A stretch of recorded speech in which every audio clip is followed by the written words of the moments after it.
आज जो उपचुनाव के नतीजे आए हैं उस पे आपसे बातचीत करने के लिए हम आपके सामने आए हैं। और मैं हिमाचल कांग्रेस का प्रभारी भी हूँ। उस दृष्टि से जो हिमाचल प्रदेश का आज का रिजल्ट है वो बहुत ही कांग्रेस के लिए सकारात्मक रिजल्ट है, पॉजिटिव रिजल्ट है। हम 4 के चारों उपचुनाव जीते, जिसमें 3 विधानसभा और 1 लोकसभा है। लोकसभा चुनाव में जीतने का मतलब खासतौर से बीजेपी का सिटिंग एमपी था वहाँ से, और मुख्यमंत्री का गृह जिला, गृह जनपद, वहाँ से जीतने का मतलब है कि केंद्र सरकार के खिलाफ भी लोगों ने वोट दिया। और तीनों विधानसभा जो है वो राज्य सरकार के खिलाफ वोट में मानता हूँ। और उसमें एक जगह तो बीजेपी की जमानत जब्त हुई है, बीजेपी के कैंडिडेट की।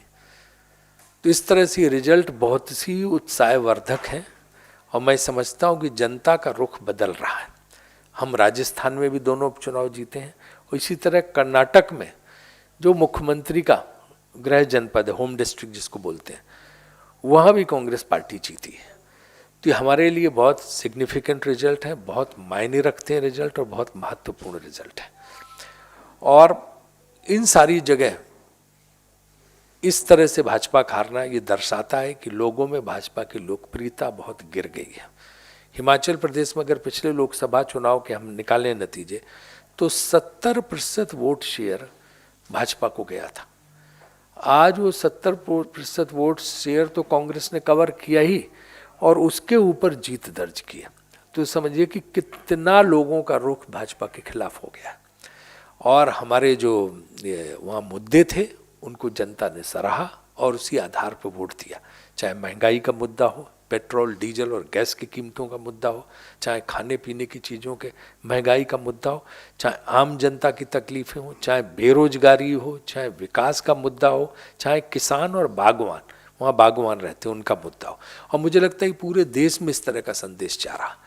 अमूमन होता क्या, उपचुनाव में जो सत्तारूढ़ पार्टी होती, रूलिंग पार्टी होती, उसका वर्चस्व रहता, वही जीतती, क्योंकि सारी ताकत लगा देती है, जन धन बल सरकार सत्ता सबका उसका लगा देती है, और उसके बाद वो उस इलेक्शन को जीतती है। लेकिन यहाँ पर विपक्ष में रहती हुई कांग्रेस ने जिस तरह से हिमाचल प्रदेश में जीत दर्ज कराई है, कर्नाटक में जीत दर्ज कराई है, ये निश्चित रूप से ये दिखाता है कि लोगों का रुख भाजपा के प्रति बदल रहा है। भाजपा के विरुद्ध लोग हो रहे हैं, खिलाफ हो रहे हैं, और कांग्रेस पार्टी के लिए उनकी पसंद बढ़ रही है।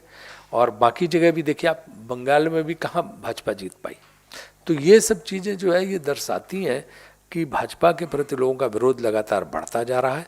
और ये मुझे लगता है सतत ये प्रक्रिया चलने वाली है, और बहुत जल्दी जो है हिमाचल में तो परिवर्तन होगा ही, क्योंकि अगले साल अक्टूबर नवंबर में वहाँ पे जो है चुनाव हैं, आम चुनाव विधानसभा के। हम निश्चित रूप से वहाँ जीत दर्ज करेंगे, और हिमाचल में कांग्रेस की सरकार बनाने का मन जनता ने बना लिया है, ये मेरा कहना है।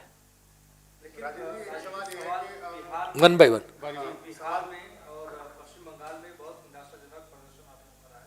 बिहार में आप दोनों सीटें हारे हैं और पश्चिम बंगाल में भी आप बहुत बुरी तरीके से हारे हैं। इसको किस तरीके से देखते हैं? देखिए, बिहार में मिला जुला रिजल्ट आया, एक आरजेडी के लिए और एक जो है वो जेडीयू के लिए। तो हमसे एक प्रश्न पूछा गया था कि क्या विपक्षी एकता का, मैंने कही तो एक जो है बिल्कुल शाश्वत सूत्र है कि अगर विपक्ष एक रहता है तो उसकी जीत तय है। इससे ज़्यादा मैं कुछ उस पर बोलूँगा नहीं। और बंगाल का जहाँ तक प्रश्न है, तो वहाँ ममता बनर्जी की लहर चल रही है, और उसमें उन्होंने सारी सीटें प्रचंड बहुमत से जीती। भाजपा वहाँ भी हारी है। सवाल ये राजीव जी की एक जनरल परसेप्शन है अभी कि विधानसभा चुनाव भले ही भारतीय जनता पार्टी हार जाती है, लेकिन जब लोकसभा चुनाव आता है तो प्रधानमंत्री मोदी की पॉपुलैरिटी के चलते वही इंडिकेशन, जो मंडी लोकसभा के इंडिकेशन है वो यही है कि लोकसभा में भी उनकी हार शुरू हो गई। सर, यूपी में क्या प्रभाव पड़ेगा हमारे विधानसभा चुनाव? नहीं, यूपी में ज़बरदस्त इसका प्रभाव पड़ेगा, आप देखिएगा। और जो है वहाँ पे प्रियंका गांधी जी की सक्रियता जो हुई है, उससे उनको लोगों का बहुत अच्छा रिस्पांस मिल रहा है, उनकी लोकप्रियता बहुत बढ़ रही। जहाँ भी जा रहे हैं लोग हजारों की तादाद में उनकी सभाओं में आ रहे हैं। चाहे बनारस की रैली बहुत सफल रही, चाहे गोरखपुर की रैली बहुत सफल रही, आगे भी रैलीज होंगी। तो लगातार उन्होंने कांग्रेस को एक रेकनिंग फोर्स बना दिया है कि कांग्रेस भी मतलब अब ये वहाँ पे हर तरफ नजर आ रही है। सर, महंगाई की आपने बात कही, एक तरफ सरकार कह रही है कि जीडीपी के लेवल्स काफी इम्प्रूव हुए हैं, तो महंगाई की बात आती है इसको वो साइलेंट हो रहा है, कैसे देखते हैं इसे? देखिए, सरकार के पास कोई आंकड़े अपने आप को बचाने के बचे ही नहीं है। चाहे जीडीपी का हो, पहले से जो अर्थशास्त्री थे बोलते थे कि जीडीपी बहुत गिर गई, इन्होंने फर्जी आंकड़े देने की कोशिश की, उसमें भी एक्सपोज हो गए। अब अर्थव्यवस्था की स्थिति इतनी खराब इन्होंने कर दी है कि इनके सामने कोई चारा ही नहीं है सिवाय जनता की जेब में डाका डालने का। पेट्रोल डीजल के जरिए लोगों से पैसा उगाने का ज़रूरत से ज़्यादा। मैं तो देश का योजना मंत्री था, मैंने पहले भी कहा कि हमारे ज़माने में $120 बैरल तेल खरीदते तब हम 67 रुपये में पेट्रोल देते थे, और 60 रुपये 67, और डीजल जो है और भी कम 50 रुपये कर ले।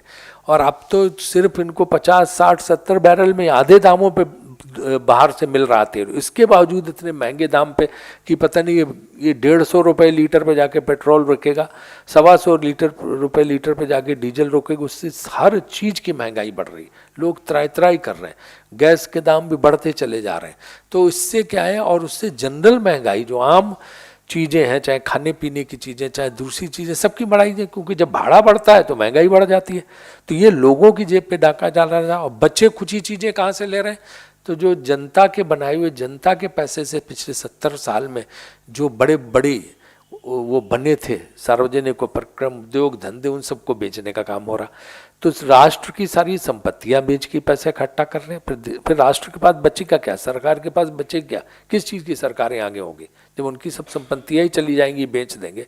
और दूसरे जनता की जेब से डाका डाल के पेट्रोल डीजल सब में पैसे ले लेना, इससे ही अर्थव्यवस्था चला रही है। अर्थव्यवस्था नहीं चलती है ऐसे।